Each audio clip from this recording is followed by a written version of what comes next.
Salut, c'est Jonathan, la sleeve d'un barbu. La semaine dernière, j'ai eu mon deuxième rendez-vous post-op avec la diète. C'était l'occasion du coup de faire un point. Dans quelques jours, ça va déjà faire 5 mois que je me suis fait opérer d'une sleeve. C'était donc l'occasion de faire un gros point sur mon alimentation, sur tout ce que je fais aujourd'hui, ce que j'arrive déjà à manger, les habitudes, globalement. Elle m'a plutôt rassuré sur tout ce que je faisais. Je fais pas spécialement d'erreur, j'ai envie de dire. J'ai de toute façon suivi mon protocole quasiment à la lettre. C'est plutôt quelque chose qui me correspond, hein, bien être dans les clous du truc qu'on nous donne. Donc j'avais un document plutôt complet de 3-4 pages que j'ai bien respecté. Donc finalement, elle n'a rien remis en question de mon alimentation actuellement. Elle m'a en revanche confirmé que en termes de répartition des aliments pour le repas du midi, le repas du soir, elle me donnait exactement les mêmes conseils que mon endocrinologue nutritionniste, c'est-à-dire 80 grammes de viande ou de protéines, 100 grammes de féculents et 100 grammes de légumes. Et ça, c'est la recommandation qu'elle me donne à vie. C'est-à-dire à vie, il faudrait que je mange ça idéalement en portions. Si j'arrive pas à tout manger, c'est pas grave, ça va prendre du temps. Aujourd'hui, je suis autour de 200 grammes par repas à peu près. Il y a certains repas où j'arrive à manger un peu plus de 200 grammes et puis il y en a à 160, ça bloque. Ça dépend vraiment de l'aliment, de la consistance. Tout ça, elle m'a confirmé que c'était normal, que ça allait prendre du temps, tout simplement. Il ne faut pas se précipiter et il faut prendre son temps. En termes de collation, elle m'a confirmé également de continuer ma collation milieu de matinée, milieu d'après-midi et la troisième le soir après le repas. Elle m'a encouragé effectivement à essayer de la prendre un petit peu plus tôt. Finalement, ce qui est ressorti de ce rendez-vous, c'est que plutôt que d'être sur des horaires très fixes en termes de collation, c'est vrai que j'étais souvent première collation à 11 heures, la deuxième à 17 heures, la troisième à 22 heures. Elle m'a conseillé de pas forcément les prendre à heure fixe, mais essayer de plus écouter mon corps, voir quand est-ce que j'ai faim. Par contre, faire attention à ne pas non plus la sauter en se disant « Oh, j'ai pas très faim » et attendre le repas. Elle a confirmé que dans l'idéal, si on saute les collations, petit à petit, on va manger plus lors des repas. Donc, c'est pas du tout une bonne habitude à prendre. Et par rapport à la collation du soir, ce qui est important, ce qu'elle disait justement, c'est vrai que c'est pas simple de la prendre trop tard. Elle m'a dit que j'étais pas obligé d'attendre forcément mes 2 heures. Naturellement, du coup, peut-être éviter de boire en fait le soir ou boire une toute petite quantité après le repas, histoire de pouvoir prendre la collation 1 heure après ou 1 heure et demie après. Donc ma collation du matin, je prends toujours mon riz au lait maison que j'adore. Elle m'a dit qu'il n'y avait pas de souci pour ça. Collation de l'après-midi, donc je prends généralement un laitage, alors souvent une crème au chocolat, des fois un yaourt, un brassé aux fruits ou quelque chose comme ça, en évitant au maximum les sucres ajoutés, et puis un demi-fruit ou une compote. Et le soir, la même chose que l'après-midi, très souvent c'est le soir que je vais prendre plutôt un morceau de fromage. Donc elle m'a dit le fromage ok, mais 30 grammes maxi, une fois par jour maxi. Et donc souvent c'est là que je prends un fromage et une compote. La compote c'est un peu moins, ça tient un peu moins dans l'estomac, donc je trouve que ça cohabite mieux avec le fromage. Et d'ailleurs je les prends dans l'autre sens, je préfère prendre ma compote et terminer avec le fromage. Et le fromage c'est le dernier goût de la journée finalement. Je lui en ai parlé justement des fruits parce que j'ai du mal à manger un fruit entier, surtout quand il y a un laitage à côté, ça prend beaucoup de place dans l'estomac. Et elle m'a dit que c'était normal. Une pomme entière ou une banane entière, surtout si c'est une grosse banane ou une grosse pomme, elle a dit que c'est normal d'en manger que la moitié, quoi. Puis je peux manger la moitié à l'autre collation.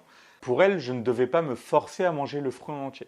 Par contre, par rapport aux pommes, par exemple, elle m'a dit que maintenant je pouvais arrêter de les éplucher, je peux très bien manger la peau des pommes. Je vois ma femme qui sourit, mais c'est vrai que pour l'instant, c'est quelque chose qui me rassure un peu de ne pas manger cette peau. C'est dommage, il paraît toujours qu'il y a encore plus de vitamines sous la peau, enfin juste sous la peau, et qu'on l'enlève quand on épluche. Donc il faut que je me discipline un peu et que j'essaye de manger les fruits complets. Bon, sur la banane, rassurez-vous, j'ai toujours le droit de l'éplucher quand même. Oui, ce qu'elle confirmait aussi, c'était qu'au niveau des crudités, c'est normal qu'on ait l'impression d'en manger plus pour des poids inférieurs parce que c'est très riche en fibres. Une astuce par exemple qu'elle m'a donnée pour mieux faire passer des légumes crus, c'est tout simplement de râper les carottes à l'avance, quitte à s'en faire beaucoup trop en faisant des petites portions et de mettre tout ça au congèle. Tu le ressors 2 heures avant le repas, comme ça en plus tu as quelque chose de prêt, tu n'as pas à éplucher, râper, etc. Tu as tes crudités pour le repas prêtes. Et apparemment le fait de les congeler, ça casse les fibres et du coup elles sont plus faciles à digérer. On a testé une fois déjà depuis, j'ai trouvé ça pas mal. Alors seulement, il y avait une partie de la boîte qui n'était pas totalement décongelée, donc c'est vrai que certaines étaient un peu froides, donc il faut juste s'organiser un petit peu. Mais effectivement, j'ai trouvé que c'était plus facile à digérer. Et je pense que c'est une bonne idée. Je ne sais pas trop si ça peut s'appliquer à d'autres légumes. On peut imaginer que certaines catégories de légumes, ça soit possible. Donc voilà, une astuce toute bête qu'elle m'a partagée et que je vous partage maintenant aussi. Concernant les aliments interdits ou disons qu'il faut attendre ou être prudent, elle m'a confirmé que j'avais, de son point de vue à elle, bien fait d'attendre les 6 mois et elle me conseille d'attendre encore. Je suis à 5 mois pour l'instant. Simplement, quand je vais les réintroduire, ça va être sur des petites quantités ou faire attention et puis voir si ça passe. Si ça passe bien, il n'y a pas de problème, je pourrai en manger, sinon, il faudra attendre encore un petit peu. Ces aliments, c'est tout ce qui est friture, tout ce qui est plus difficile à digérer, comme certains choux, etc. Et puis naturellement, les alcools et tout ce qui est à bulles, mais ça, je vais revenir dessus. Tout ce qui est friture, tout ça, donc elle m'a dit, voilà, attendre encore quelques semaines, presque les 6 mois idéalement. Si j'en mange une fois, comme ça, tester un truc, au resto il y a 2 semaines, j'ai testé une frite, mais j'ai juste mangé une frite, c'est tout. Comme ça, j'ai envie de dire, c'est bien passé, mais j'en ai pas eu plus envie que ça. Simplement, ce qu'il faut comprendre sur les fritures, c'est que c'est souvent beaucoup plus gras. Par rapport aux fritures classiques ou même à la poêle avec beaucoup d'huile, là, elle me conseille de vraiment attendre parce que c'est plus gras, notre estomac va moins facilement l'accepter. Après, c'est comme tout, c'est des questions d'habitude. Je pense qu'il est important de ne pas vouloir réintroduire trop vite ce type d'aliment et ni d'en faire en fait une habitude et de manger ça tous les jours. Donc, je les réintroduirai à un moment, même les chips par exemple, je vais attendre mes 6 mois. Je ferai ça petit à petit et je verrai en manger 1 ou 2 fois par semaine, grand maximum, pour que ça reste un plaisir occasionnel sur ces choses beaucoup trop grasses, quoi. Par rapport à l'alcool, c'est pas compliqué, c'est juste qu'on a un estomac beaucoup plus petit, en tout cas nous les slivés, et du coup l'alcool va aller beaucoup plus vite dans le sang.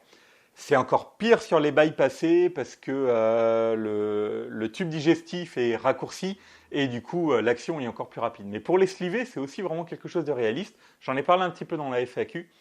Et donc du coup, il faut avoir conscience que l'éthylomètre va monter beaucoup plus vite. Donc prendre le volant après un verre d'alcool, ça peut même être une mauvaise idée chez certains si vous avez été slivé.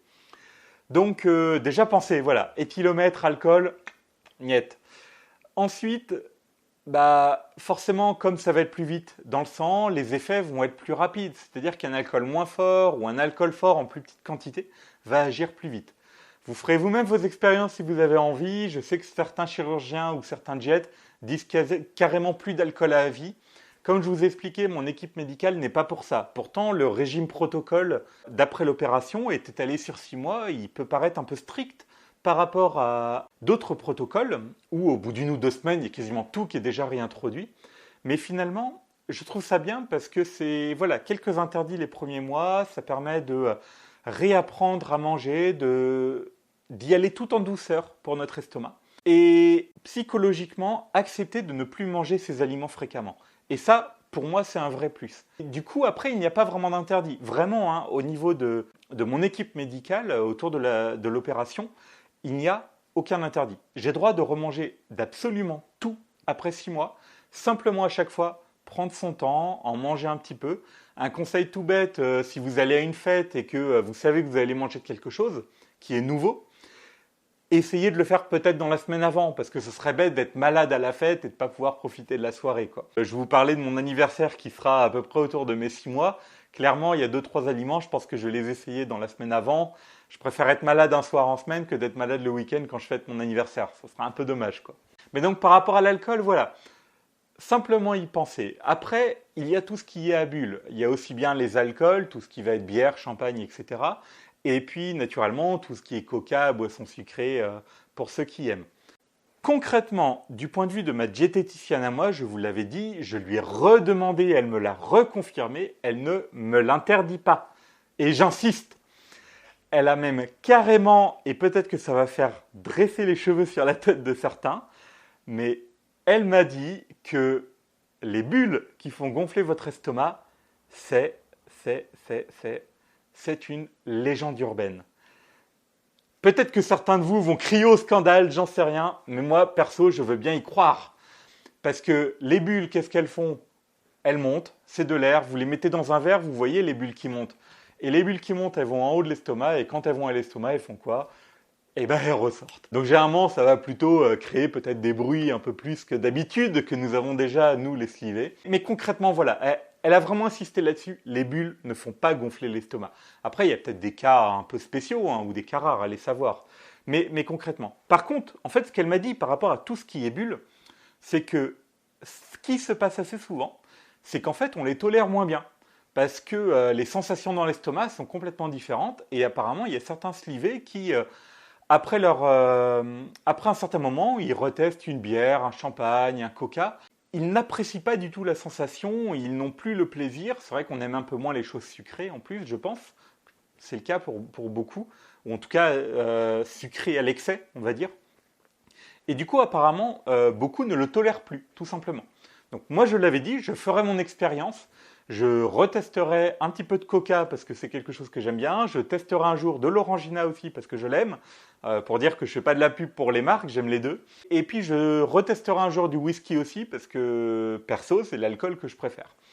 Mais ça sera toujours des petites quantités, ça sera toujours en dehors des repas, de façon à ne pas mélanger nourriture et alcool. Si c'est lors d'un apéritif, eh bien savoir savamment doser une petite bouchée de quelque chose et puis une petite gorgée d'autre chose. Ce n'est pas dangereux en soi de boire en mangeant, mais il faut avoir conscience que déjà les liquides font gonfler les aliments et qu'on a un bébé estomac qu'il faut essayer de ne pas agrandir. Donc tout est une question d'équilibre et de raisonnabilité. Pour conclure par rapport à tous ces aliments un peu spéciaux, tout ça, son conseil, c'était aussi que tout ce qui est sucré, un peu à l'excès ou un peu gras, etc., ne pas s'en faire un plaisir tous les jours. On ne va pas manger un petit gâteau tous les jours parce que c'est notre petit plaisir de la journée. Non, on va essayer de réduire ça à 1 ou 2 fois par semaine, ça sera amplement suffisant. Ça, c'est un travail psychologique pour certains qui demande du temps, effectivement. J'avoue que pour moi, c'est pas spécialement un problème. Ça aurait peut-être pu l'être à une époque, mais aujourd'hui, je suis totalement guéri de ça. Je peux voir un gâteau posé sur la table pour dire j'ai une plaquette de chocolat à côté de mon ordinateur. Pas sur celui-là, mais celui de la maison. Eh bien, elle peut rester 2 semaines sans que je touche un morceau. Voilà, donc je suis capable de dire non à de la nourriture en l'ayant à côté de moi. C'est pas le cas de tout le monde. J'ai réussi à travailler ça, j'en suis content. Je suis la preuve que c'est possible parce qu'à une époque, j'avais du mal à laisser ça de côté, quoi. Bon courage à toi si c'est un peu dur pour toi et il faut travailler ça se travaille. Pendant ce rendez-vous, il faut bien comprendre que je lui ai raconté un peu tout ce que je mangeais, les expériences, etc. C'était aussi le dernier rendez-vous, comme je disais. À la clinique où j'ai été opéré, ils ont quand même pourtant 2 chirurgiens, ils ont 2 diététiciens, mais ça fait 200 opérés par an, une moyenne de 6-7 rendez-vous par opéré sur une année, entre les rendez-vous pré-op et les rendez-vous post-op, donc naturellement ils ne peuvent pas faire de suivi. Donc pour elle, elle m'a dit maintenant la suite, ça va être avec mon endocrinologue nutritionniste, c'est avec elle que je vais faire mon suivi à vie. J'ai déjà vu avec elle, je la verrai 1 à 2 fois par an, avec une prise de sang par an, pour vérifier que j'ai pas de carence ou de problème, etc. Naturellement, si un jour j'ai vraiment un souci, la diététicienne m'a dit que le service reste naturellement ouvert pour une discussion, pour un rendez-vous si un jour il y a vraiment une urgence ou quelque chose. Elle m'a dit aussi que je pouvais lui envoyer un mail de temps en temps si j'avais une grosse question sur un aliment, quelque chose. Elle restait dans une certaine mesure disponible pour moi, mais naturellement le post-op pour elle maintenant, il est fini. Avant de vous quitter, j'aurais une question à vous poser aussi. Je voulais le faire lors de la FAQ, puis j'ai oublié, puis ça faisait déjà une vidéo assez longue. Parce que finalement, vous m'avez posé plein de questions, mais moi je ne vous en ai pas posé. Et la question que je voudrais vous poser simplement, c'est quel sujet vous aimeriez que j'aborde dans des prochaines vidéos? J'ai plein d'idées en tête, je partage majoritairement mon expérience, mais il y a peut-être des points spécifiques que je n'ai pas forcément abordés ou que vous aimeriez que j'aborde plus en profondeur. La parole est à vous et dites-le moi en commentaire aussi. Voilà, c'est tout pour aujourd'hui. Merci à tous ceux qui me suivent et qui m'encouragent dans les commentaires. Vous pouvez, comme Lilith ou comme Marie-G, me laisser un commentaire et même un roman. Perso, j'adore lire, donc pas de problème, c'est toujours un grand plaisir. Et je prendrai le temps d'y répondre avec grand plaisir. À très bientôt pour une nouvelle vidéo de la Sleeve d'un barbu. Allez, salut!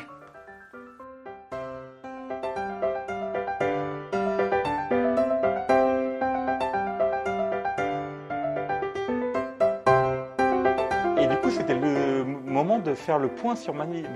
Hein? Bravo... Pouf.